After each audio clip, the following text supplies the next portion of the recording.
Again, I want to mention that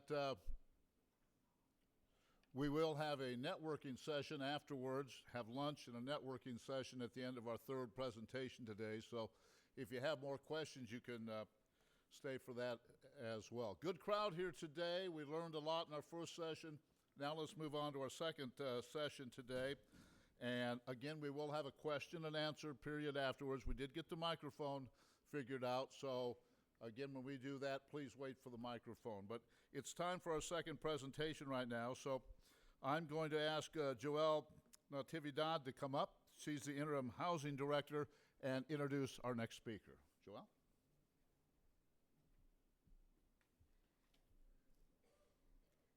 So I'm incredibly honored to introduce this person. He is my dad. For the past 26 years, I've had the privilege of not just knowing him, but learning from him, watching how he shows up in the world, how he works, and how he treats people. He's the one that taught me to keep going, even when things don't go as planned, to fail, learn, and get back up, just because I can. I've known him for many roles, as a coach, a leader, and a mentor, but mostly as my dad. And as I've grown older, I've started to realize that maybe, just maybe, my parents really did know what they were talking about all those years. He was born and raised in Texas, where he developed a strong work ethic and a deep sense of community. He went on to serve in the US military, building leadership experience across operations, logistics, and public affairs while continuing his education.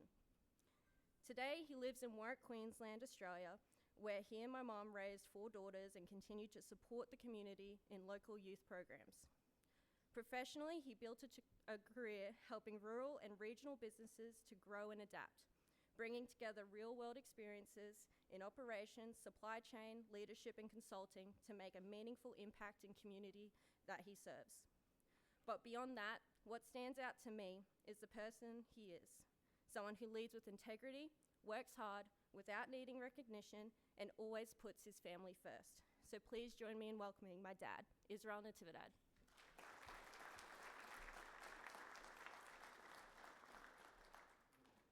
I always like to start with an interesting title because I'm sure that I want to grab your attention and I don't want to lose the people that are actually the most important ones here. Who do you think that is? I'm looking at you right now. For those of us that have been around for a while, there's I'm big on old sayings. And there's a reason that old sayings exist. And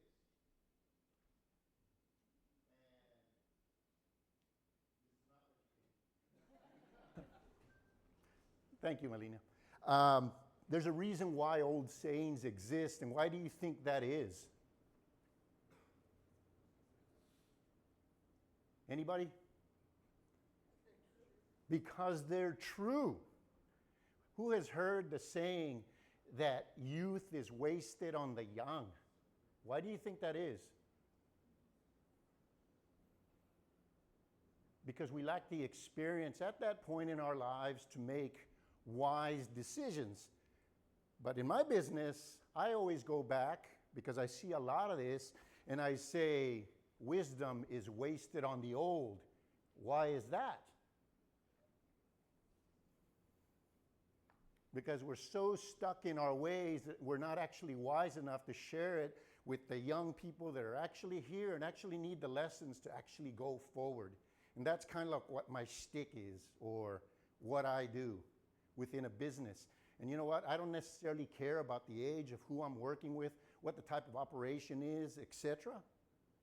I take it as what it says down there. When I grow up, my job, the people I'm working with, etc., I normally communicate with them and I tell them, you got to really look at your job and the reason I'm here, etc., kind of like a child does. It's a big world out there. I really want to try it, etc. So with that, like I said, Israel Natividad, sole trader, sort of. I'm a contract consultant. I will work with one client at a time. The current client I've been working with, John D., one of the largest processors in the world of very, very expensive meat. And every time that I suspect that I'm going to go in a different direction, they keep, saying, would you come back for a little more and a little more? And then they keep offering, let's just say, offers I can't refuse. Management consultant, operations analyst. How many of you guys know what that is? Anybody? I'll let you think on that one, but a few things that I want to cover. I want to apologize, first of all, because it has been a long time since I've been in school. Please do not guess my age. You can probably tell by my hair. And then eventually you'll figure it out by some of the stories I will tell you if you ask the right questions. Some terms that I may use. I have actually worked in quite a few different industries, etc. And obviously I've been working in Australia. So I'm kind of caught in this weird limbo where some people tell me you sound Australian, especially if you're American. And Australians tell me I sound too American. So I'm kind of caught in my own language there, and I find myself twisted and, so I have my own language. So obviously I live and operate overseas, which may be interesting to some of you guys because, believe it or not, like the original speaker said, keep your eyes open, look at the opportunities because you don't know where you're actually going to end up sometimes. Just keep your eyes open. You don't know what those opportunities are and what it may bring to you. To me, it brought me a wonderful wife who, believe it or not, actually gave me the opportunity to do this because in our relationship, just like the job that I do that is very unique, I got to spend time raising my daughters because she's the real gangster in the relationship. She makes more money, believe it or not. Extreme professional that works helping people, etc. She works with employment services, has done that job for, 35 years? Extremely good at it, but she's very optimistic about it in the sense that she always looks at that, not the 5% that are really bad, those are the things that, are hard to do, but she's always looking at the positive 95% to 99% of the good things that she's actually done. And that's another lesson that, hey, sometimes we don't necessarily look at that. We kind of sit there and go like, oh, yeah, that went really bad, etc. Which is something that I have to constantly reinforce because if you call me to your business to deal with you and try to fix something, means you're in a lot of trouble. And you need to change. And guess what? The way businesses are evolving these days, they really do need somebody sitting there that's going to say, hey, this is what your game is, okay? So, with that, the photo, extremely relevant. This was the first job that I had when I was in the service. And I want you guys to think about, what am I in that photo? If any of you guys, were listening to the bio and know what DINFOS is. And the second one, that's basically my motto, my mantra, as you want to call it, because anything that you do, to what end? That's normally the question I ask. To what end? What are you going to get out of it? If you don't know that, then why are you doing it? So, I got a question for you guys. Do you want to listen to, a box type of, speech here? Or do you want me to show you what it is that I actually do? Just a short demonstration, and then maybe we can go forward with that. Who would like to see that? Okay. So before I start, just to, let's talk. How many of you guys follow the NFL? Okay. I think we have enough people here. How many of you guys are Cowboy fans?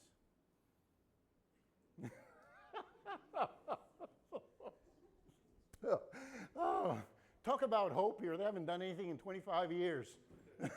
I just always love picking on Cowboy fans. Okay. Okay, the reason that I bring up the NFL, okay? The NFL is it a game or is it a business or is it both? Anybody answer? Come on. Both. That's correct. And has anybody here ever studied Van Neumann's game theory? I like to always use this as an example. Does anybody know what it is? Did you study, Melina, after I told you this? I mentioned it to her, and I saw her eyes pop up when we were talking about this. Yeah, question for you. Okay, in life, or just about anything, if I'm not going to read the Google, educational explanation for you, because you know what? We get enough of that already, okay? There's two types of games. You just need to know which one you're playing at the time. There's the infinite game, where every day you do something to keep on going to the next day, because you're playing in this game infinitely. So you have to, change, adapt, do what you have to do to maintain in this game. And then there's the finite game. The finite game is a football game, where we know that it's going to end at this certain point. So like the football players will throw their body in harm's way. For those of you that are Kansas City Chiefs fans, who remembers what happened to Patrick Mahomes a couple of years ago? And though he still kept going, when most players would have just given up, who remembers what happened to him? And won the Super Bowl, by the way. He did his ankle, high ankle sprain. 6 weeks, you'll be out.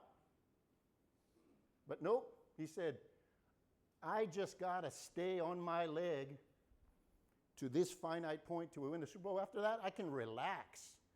So you just got to understand that. Which one do you think the business side of the NFL is?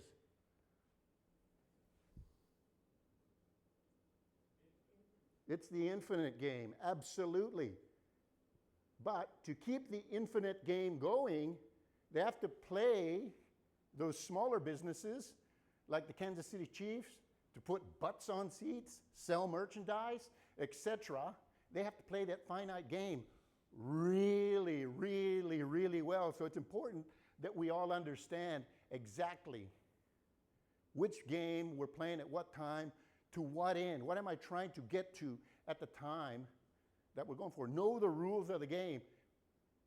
Since 2004, because they were losing sales, etc., what did the NFL do to change their game, to get more people to watch them? What did they do? They hired consultants to tell them what they needed to do. People like me. Don't keep me talking. I love the sound of my own voice. What did they do? They made the game like the NBA, who was starting to see this big thing about three-point shots. That's exciting. They made it more of an offensive game. More points, less defense. Made it, so that people were seeing a lot of high-scoring games, excitement. And then in the Super Bowl holiday, as I call it down there, because football isn't a really big thing. It's a thing to me, okay? But once they did that, viewership came up. Because the NFL itself, what game are they playing? Infinite. Stay in business, need to change, need to keep going. And they understood the rules behind the game that they were actually going to play. So with that, I'll show you a little bit of a demonstration. I'm going to tell you a few rules. And I've already picked somebody that I thought was going to be soft on this game. But you know what? I guess he's not. Austin, can you please come up?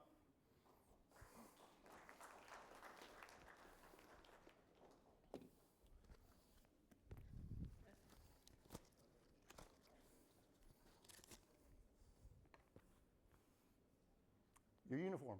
Oh, thank you. Catch.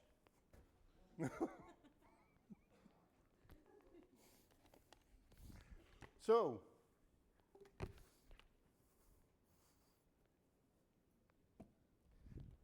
our business, and this is what it really is, it's called the game. Now, in the game, everybody that works here, everybody gets paid based on the number of goals that you score. To score a goal, all you got to do is, sorry. This is why I wanted a football, anyway. Yeah, to score a goal, all you have to do is cross the line. Who do you think is going to win this one?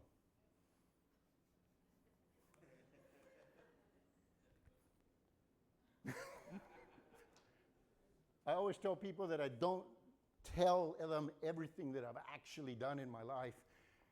Even though it's been since high school, I did play varsity football for 2 of those. Okay. So, remember, rules of the game. And this is a business. Everybody gets paid based on scoring goals. And all they have to do is cross the line. All you gotta do is cross the line? Cross the line. All right. Go ahead. Rule of the game.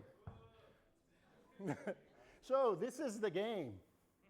All he has to do is cross the line. In businesses, a lot of the businesses, especially the ones that I work with, either process, sell a product, something like that. So for them to scale their business up, they obviously have to sell more product.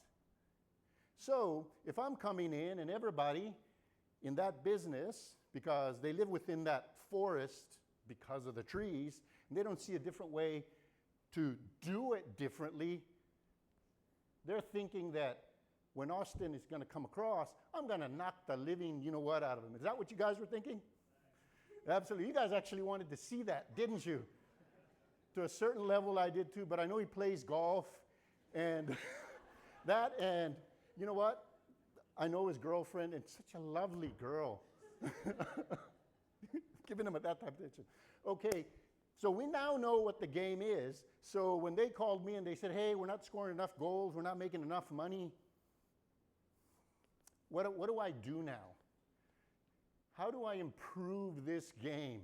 I already know the answer personally that I would give them, which, by the way, here's a good piece of advice that I would give you, is it's not only important to be right, no matter what you do, you also have to be effective.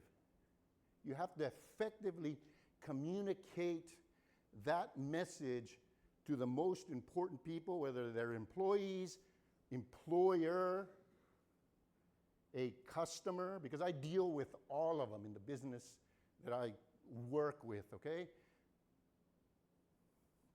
So, Austin or anybody here, how would you change this game to score more goals?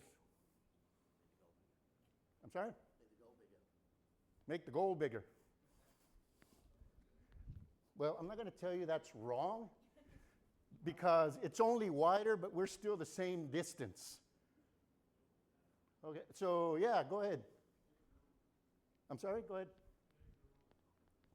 Change the rules, right? Because there's only really one rule, score goals, yeah. So how would you change the rules? I'm sorry? Put anybody at disadvantage, but do we really want to do that? Because let's think about it. This is a business.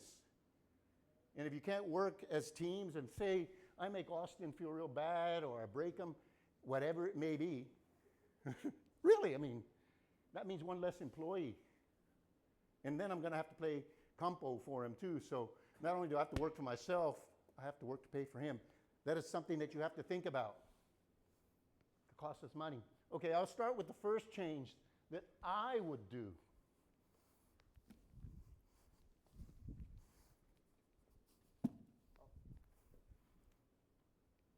Shorter field, less time. I'm going to make more goals, which means more money. Now, how many of you guys thought that Austin was going to be like a defender, or I was going to be a defender? How many of you guys actually thought that? That's right. Biases, that's something that we deal with every day. Doesn't matter which bias it is. There's approximately 175 scientific biases that have been identified. So every time you go into a new place, etc., there's going to be these things, and you got to break through those things, and you got to figure out, how the hell am I going to do that?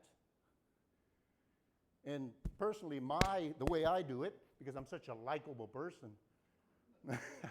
normally I walk in there just like this, or if I was doing something for Missouri Valley,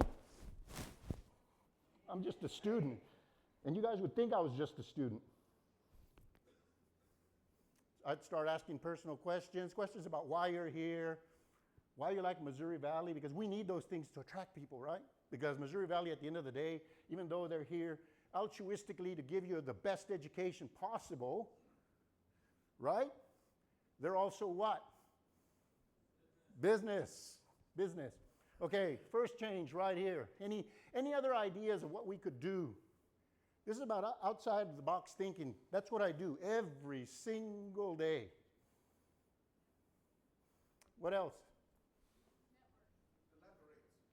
I'm sorry? Collaborate with each other. Absolutely. Collaborate. How do we collaborate with each other?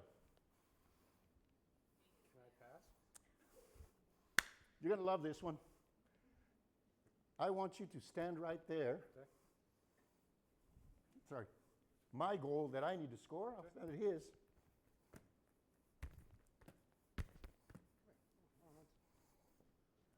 So hard, simple.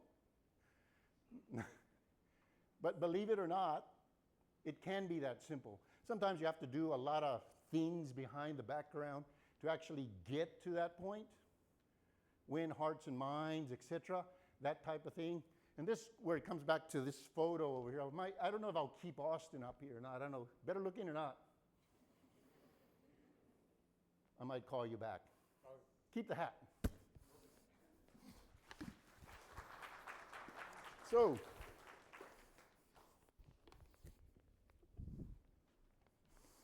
the photo.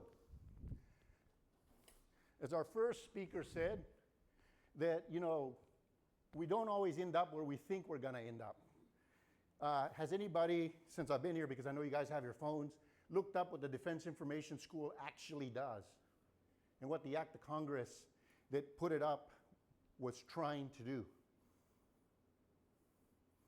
Okay, I'll give you a hint. Has anybody watched Good Morning Vietnam? Has anybody watched Full Metal Jacket? Really? You guys? Come on, guys. Help me out. Okay. What was Private Joker? What was his job in the military?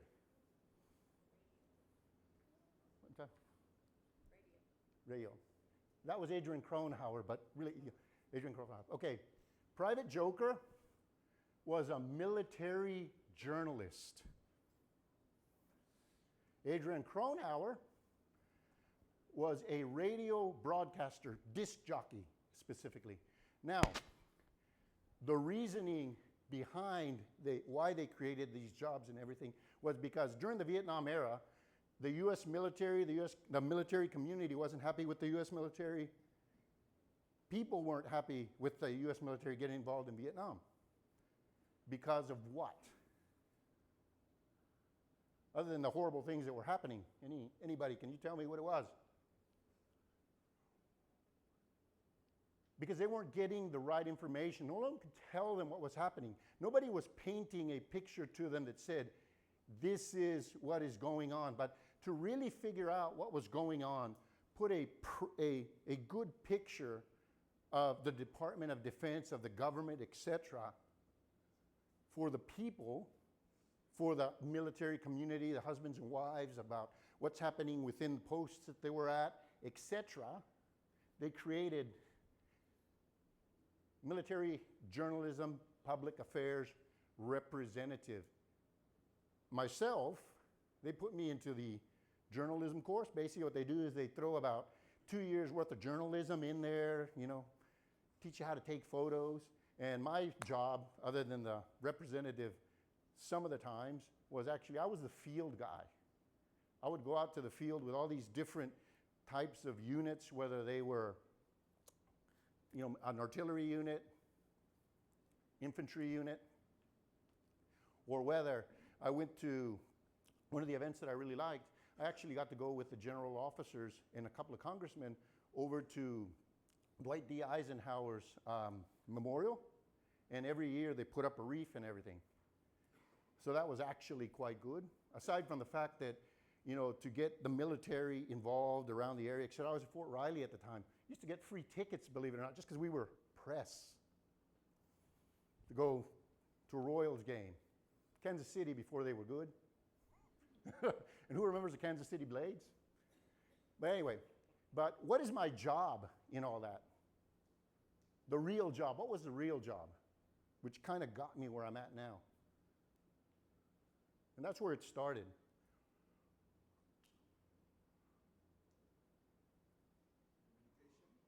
Yes, absolutely. Communication.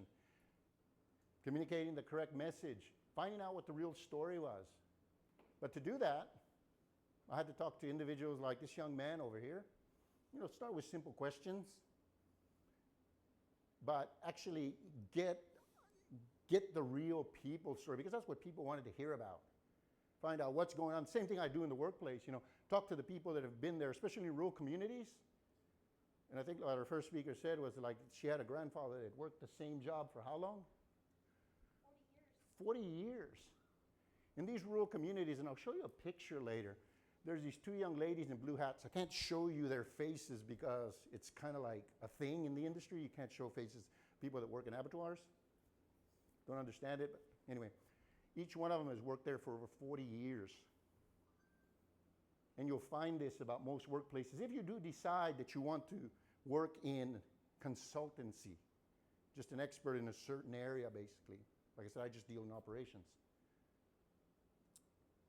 But look at work this way. A majority of us will spend a majority of our most productive hours at work. If that is the case, is it personal to you?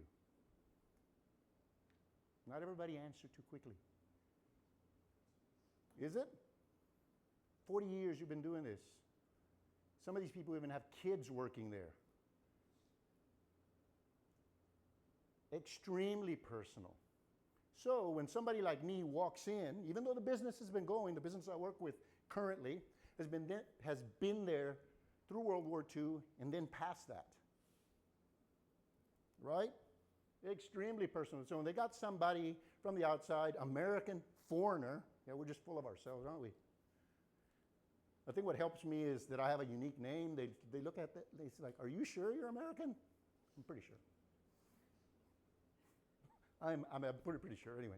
It comes out every now and then, especially when I say go football and they don't understand because they think I'm talking soccer or rugby or, you know, one of the other different codes that they talk over there anyway. But yes, it is extremely personal. So when someone like me comes in and says, we're going to change how you work, do you think they're very receptive? No. So, messaging. What do you think I say to them?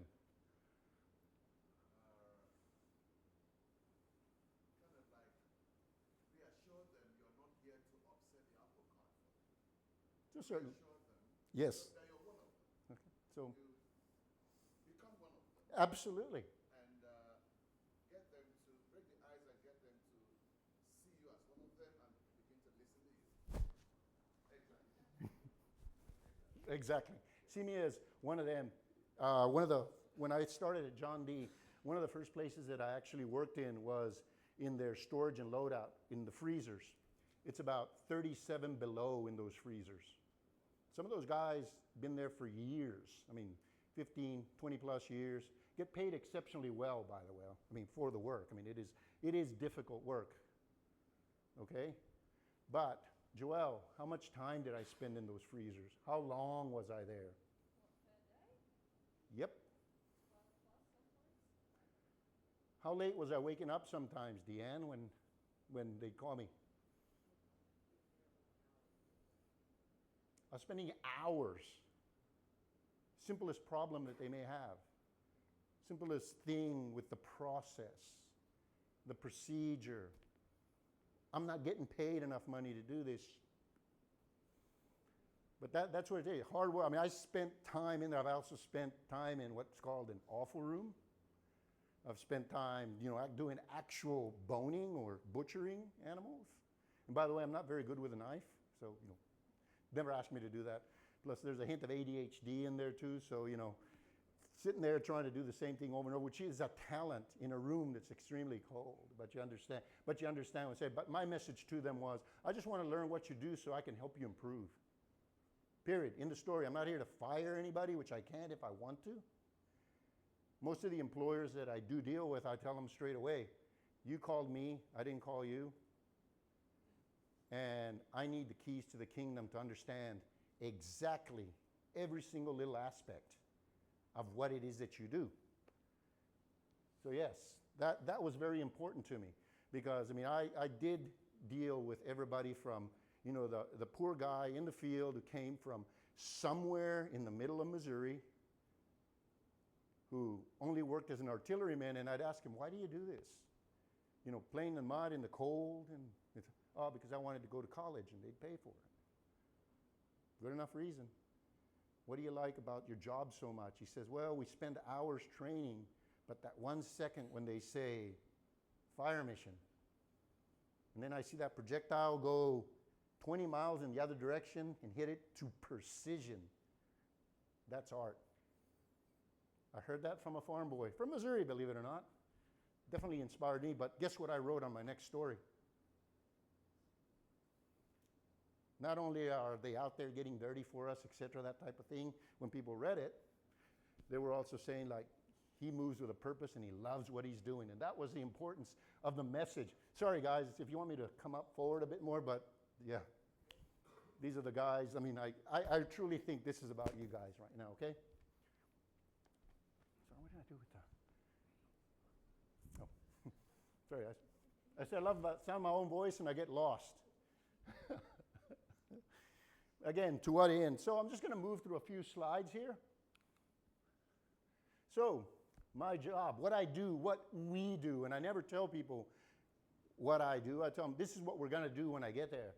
And, we're going to define where you are, show you how to take the next step to improve. Because as a business, as everybody that's been here, you have to improve with the market, whatever it may be. And look, I look under the hood to assess the P's, and most people know what the P's are when it comes to business. It is basically the people, the process, the product, the plants, the procedures, the price that we put on our product, and then look, projects, and that's mostly what I work with. Small projects within big projects. You don't have to do these massive projects to actually make a difference. A lot of small projects, how do you eat an elephant? I'm sorry? One bite at a time, and that's exactly how most of the business and everything that you're going to do. And even my job, even though it sounds interesting, like the Wizard of Oz, that's why I put, Welcome to Oz. And then I'll tell you, how do you generate, your product, what it is that you do. I'll give them the reality, and I'll look at what their perception of it is. And I'll try to present it to them the best that I can. I found out what the value and what the outcome is that they're saying in their mind that they actually think they're doing. You'd be amazed. Because you walk in there thinking like, oh, they've told me it's this. But then after a while, kind of like the game that me and Austin were playing there,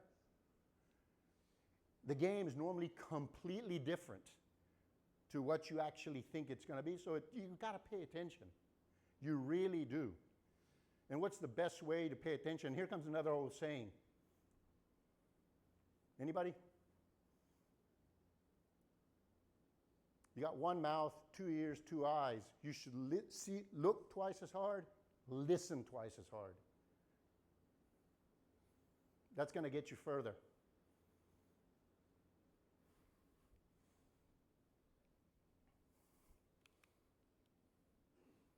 So, again, what we do, I look at operational and functional areas. I can look at a whole operation, which I have done, figure out what their capacities are, etc., that type of thing, or an individual functional area. And this is kind of like the place that I'm working with right now, how I kind of got stuck there, because every time that we improve one area, you tend to find that another area lags behind. So they say, hey, go tell us what that area looks like. Go tell us, what's it actually costing me? What do we got to do to improve that? Because that area improves, and then what happens with another area down in there? They fall behind. And look, and I'm very lucky to be with the company that I actually work with, because they're undergoing what's called a generational change. Does anybody in here an ag student or deal with agriculture? Okay, in the meat industry, where I'm working at right now, especially with high-end beef, some of the cattle and everything that they buy, and let's keep it in mind that this is a commodity, they're buying these cattle up to 5 years before it actually goes to market. Think about that. The market may, fall, or it may get really good. And so these guys got these real heavy investments, sunk costs. Keep that in mind. A lot of people think like, oh, well, sunk cost is basically something that you've already invested and you got to make up for it somehow. Is that the correct term, Melina? We forget about those types of things, okay? So I look at warehousing, transport, distribution, OH&S, quality assurance. I have dealt with office staff and teams in all these different areas. I do accounts. I do actually have an undergraduate in cost accounting. Basically, how costs are generated. Quite interesting. For those of you that actually like math. And I've done sales, purchasing when I worked, as a logistics officer, that type of thing. I do deal with contracts and trading terms in a lot of cases, because all contracts and trading terms really are processes of what we need to happen, especially with the people that we sell to or the people that want to process beef through this abattoir have to understand about what you got to do before the process, and I define that process for them. And in a lot of cases, I keep certain information that only I know, so that both businesses can actually work to get the best outcomes. So I tell them, hey, if you do this contract under these terms, et cetera, we're both better off, or you're going to be really better off, or not. But a lot of times I'll even talk to the operator that's wanting to process the beef about these things. So procedures, and then also I have to look at industry governances, which is probably the most boring thing that I actually do, but you have to do the detail work. Lawyers are extremely important in that case, because if you do something that you're not supposed to, you're liable. That's why I have an insurance policy for my sole tradership of up to $2 million, which I probably should go higher in case I give them the wrong advice or do something really stupid. Let's just say that, okay? So, obviously, Australia. I thought by this time you guys would really be really bored, so I bought a couple of resident experts here that could answer a couple of questions for you if you really want to go into that. Or we can skip to the end. Or you can ask her again, because like I said, my wife is a real gangster in this relationship. But yes, look, I'll just quickly cover this. Sorry. We are here. Little dot right there. Quickly, Australia population, about 30,000 people. Commonwealth country, multicultural, kind of like the United States. They do deal in the metric system, liters, not gallons, kilometers, not so. Even that is a bit of a, tough thing there. There's 8 states and territories. The primary industries there are like mining, tourism, beef, entertainment. Everybody knows Russell Crowe.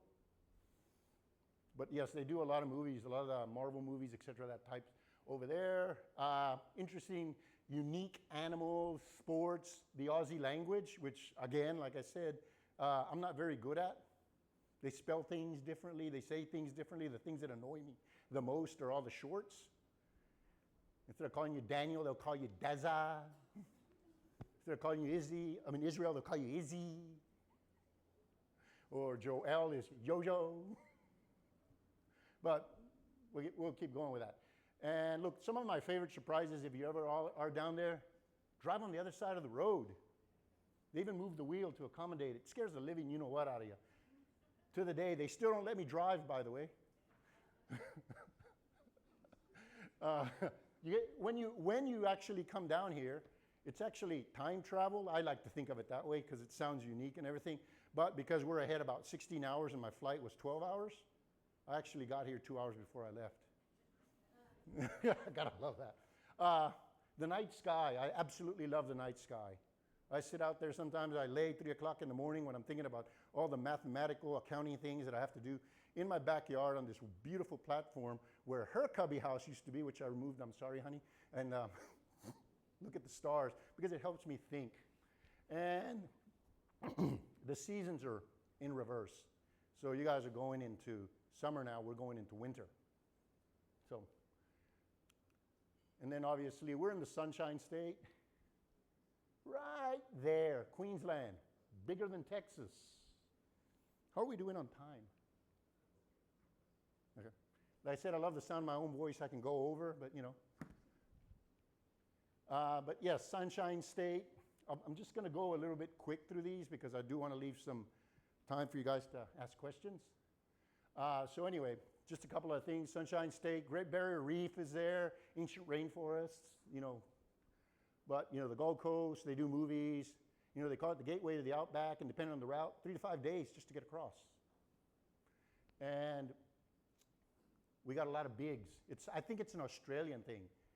Like just about every town you go to, they have the big peach, the big shrimp, the big shears.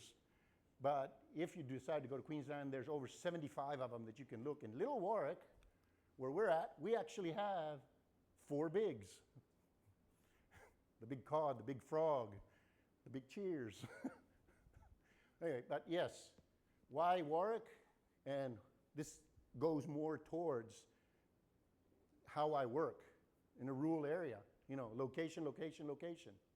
Regional, rural, which suits me, which I like, which means I'll be a good employee, a good contractor for these guys to come back to.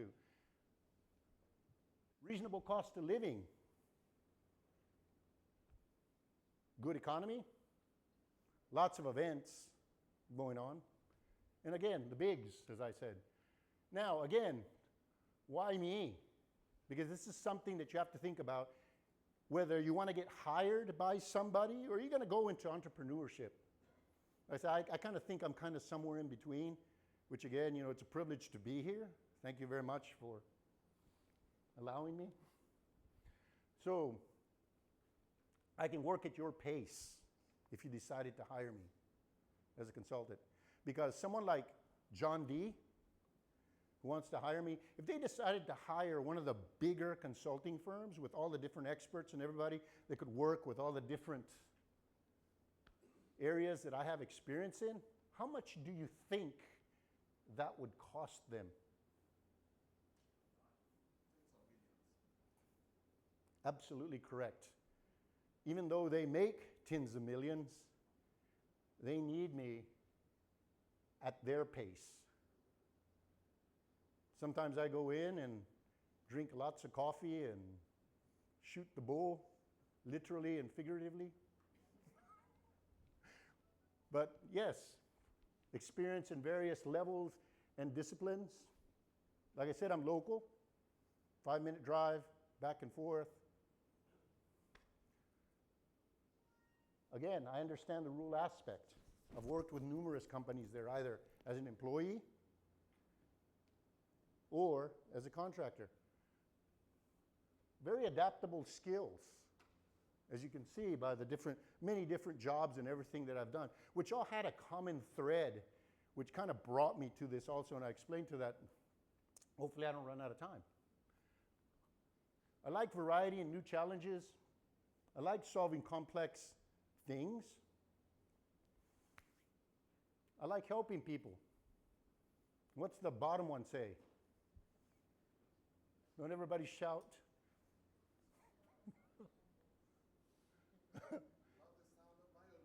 I love the sound of my own voice. Don't be afraid of your own voice. Because if you're going to try and do the type of work I do, any type of leadership position, etc., gotta love the sound of your own voice. And again, if you're going to talk, it's not just being correct and right, got to be effective. So that's the why me of it. So, U.S. Army, as I said, just some of the positions. We can jump to the end, actually, because everybody knows I did the U.S. Army. These are just some of the positions, some of the training and stuff that I did. I haven't covered everything because I only want to talk about the relevant stuff.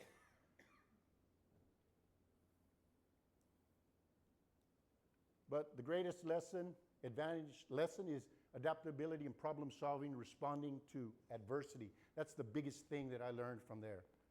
And how to deal with, everybody has it, not just you. Fear. In a lot of cases, it's about those biases that I talked about, okay? Get over it. And have a good wife. That's who I go to, whether she knows it or not. Then production operations. And in those jobs that I had, obviously I was using some of the skills that I learned before, but now I'm in the real business world. So I had to go back and learn, relearn and use some of the skills that you guys are learning right here. Because trust me, in a lot of cases, you guys will think, what did I learn that for? Why? How many of you guys took calculus? Can you tell me what E means? What E is?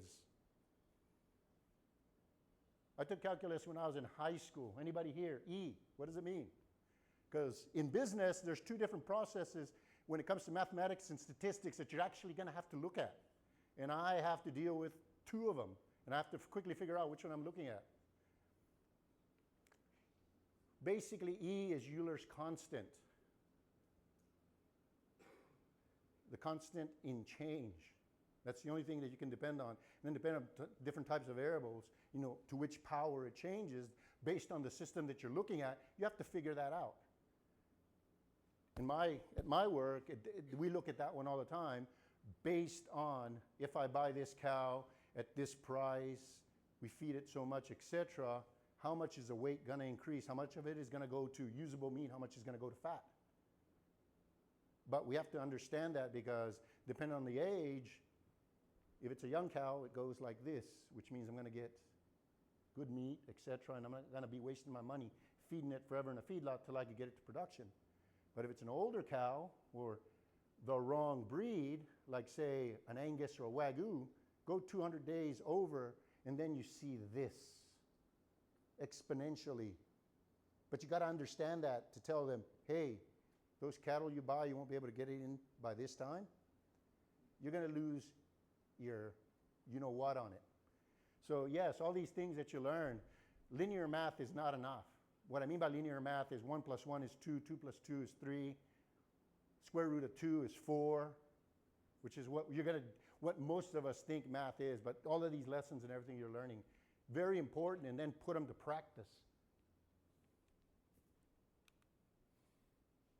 Process technician and quality assurance. Again, a lot of these processes and everything that I did, I thought I'd kind of move laterally and then learn about governances, relearn how to map processes, how to do time and motion. Guess what, guys? It's all about time. It really is. Eventually you'll figure out, because even the business I work with right now, I keep telling them, you don't sell beef. You sell spaces of time. The more beef you can put through in that time means you make more money. I don't care what the value chain and everything is because I'm only focused on them. All on time. So how do I get more through in that time? But these are some of the positions that I took up. And then obviously sales consultant, just reinforcing some of the things that I learned through. And it was kind of like a little bit of a break. I started working there part-time. And then I quickly realized again that, hey, look, I really like talking to people. I really like helping them out, solving problems, that type of thing. And that's when I started doing this, mainly as a vocational trainer. working with young individuals like yourselves who are looking for work and telling you the best way to not only get to that job, to keep it and to succeed at it. And then out of some odd thing in the universe there, I met Mr. Henry Hart, who just happened to come into the shop and said, I really want to talk to you. Can you come see me? I hear you can help me out. And it turned into a, I'll pay you X to come in for the day, to, can you come in 2 days a week? To a, I have a 3-year contract sitting at my desk that's going to pay you X. I just need you to tell me what my capacities are across all the areas, map it for us, and then you're going to tell us which one of the areas as we go through we actually need to improve on. So these covers the many different areas that I'm actually looking at for them currently. In some of these areas, I'm the only one that has the information, but they prefer to keep it that way. I don't understand why. I'm not going to argue with them, but when I'm ready and it's quite interesting, sometimes they say, hey, come in, Israel. We need you to go talk to the board, or we need you to talk to the managing director, or we need you to talk to this customer, or this engineering firm that wants to build our new warehousing facility.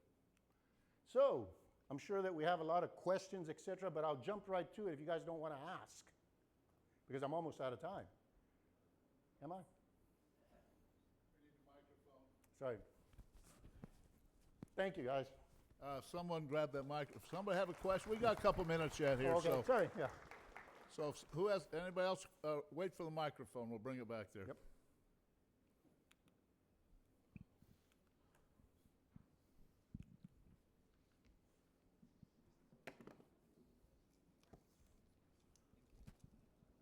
Thank you. Great presentation. That was amazing. I have a question for you. So you were talking about, you said, I'm right here. Oh, sorry. Sorry. Yeah. Speak up, son.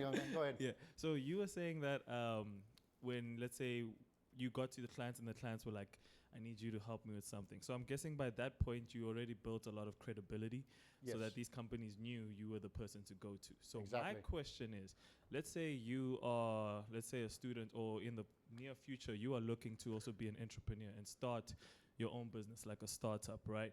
And let's say, how do you go about, let's say you see a potential client and you know you have the skills, and let's say your business has the capabilities of solving some of their problems.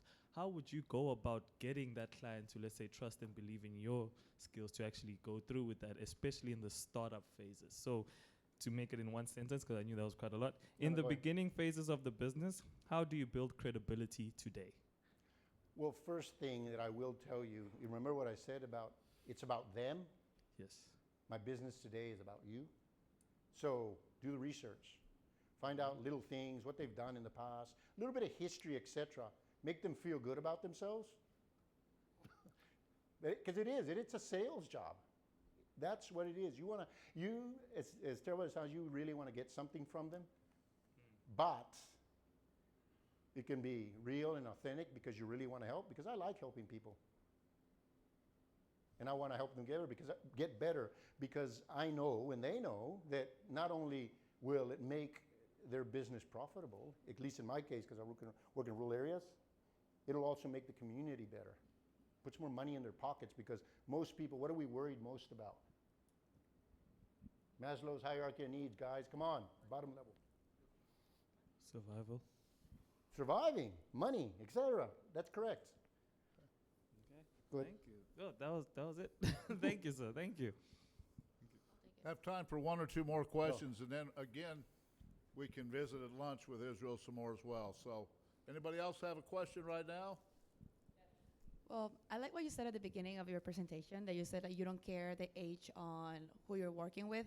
Mm-hmm. I feel like all of us can bring something different to the table, but I think like what we young people are struggling with is taking that bias or stereotype out of like older business people that have been in the workforce for a long time. So my question for you is more like, what can we us like that are about to graduate can create? How can we create that space in business, and like how do we show like older people or like more experienced people like we're capable of? Well, number one is obviously be authentic, but I'm going to tell you this right now. The reason we hire you to start off with isn't necessarily what you think it is most of the time. I'm not saying 100% of the time, because we're going to have a bunch of people that's going to have accounting, degree. Those, like the key terms that they say it is. But when you meet that person, we want to know how you got there, okay? How many people in my family, go really depth. Oh, so, I come from this place, I worked really hard. We want to know about your life skills. Am I reliable? Can I plan? Did I have to work hard through where I got to? Show them that your priorities were on the hard work, setting the goal, the life skills. We may hire you for the degree, the certifications, etc., but we keep you around because of that reliability, the life skills, and you need to be able to demonstrate that. And I normally tell people, don't go in there wearing the wrong chain or something that makes you look good. You got to fit in with them, okay? Because it's their company. I don't care what their, whether you feel their ego is too high or this is a terrible place to work, whatever it may be. But you got to fit in with them because you're there to do a job for them. And eventually you may start coming out a bit more, but they want to know about your life skills, planning, reliability, organization. Can I take on a challenge? Do I get frustrated easy? Do I like talking to people? All right, I think that's it for now. Let's give Israel a big round Thank of you, guys. applause. Thank you very much. And again, the networking session along with lunch, I know you'll have a lot more questions. Let's take a quick 5-minute break, and then Jared will have his presentation, but we'll start that in 5 minutes. Again, thank you, Israel. Wonderful job. Sorry.